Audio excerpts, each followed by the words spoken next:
LinkedIn, good to see you all today. Just looking at an article on news.com, which I will post below. So just make sure you have a read if you've got a subscription. Where are all the TV viewers going? Now, I can tell you where they're going. They're not watching normal television. And what's a normal television? Well, it's actually the one that you see on your TV, 7, 9, 10, Go, Life, ABC, everything else.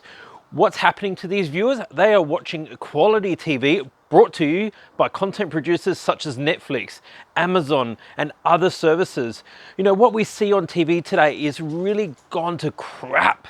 You know, we see reality TV show after reality TV show that's been ripped off of a reality TV show, or we're watching Home and Away and the storyline hasn't changed for years. It's just a different character being murdered off, and it's the same boring rubbish.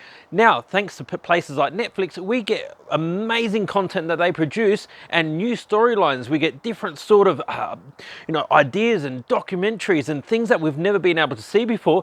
And guess what? We can watch it on our own time. We don't need to be at home to watch it. We can do it on our phone. We can download it to watch offline. We can do it while we're traveling. We can do it while we're on a train or bus or on public transport or doing whatever we want to do.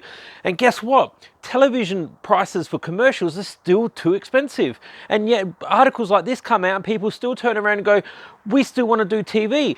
We don't want to go on Facebook, or we don't want to go on LinkedIn, or we don't want to advertise somewhere else. You know, Reddit is such a cheap way to advertise certain brands of products.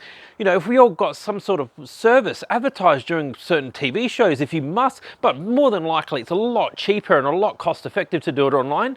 Plus you can also engage with these users. You can get their email addresses and be able to have a conversation with them. You know, imagine trying to do a conversation with a television commercial all the time. We're not Coca-Cola. We're not one of the big Procter & Gambles of the world. Most of us are just small little businesses, but yet we still see television as a way of the future. Well, guess what? It is not. The consumers are voting. You know, the article says that I don't think a TV show is voted with 1 million people for over 3 or 4 months. Like, what was the last one? The Royal Wedding? Like, honestly, that only comes around once every few years until someone really gets divorced or dies. So, you know, it's one of these things where, you know, stop looking at these things and start focusing your attention where the marketplace is. Start looking to where the content's being produced. And if you can't really, you can't really advertise on Netflix, but what you can do is you can actually advertise on different mediums and channels and actually start realizing that television is so way overpriced. People are turning off of it, and that's for a reason, because it's getting boring. And we want to watch things on our own time. Now, our own time is for another discussion, but I'm so glad you got to watch this. I'm so glad you got to see it to the end, and I'll see you all tomorrow.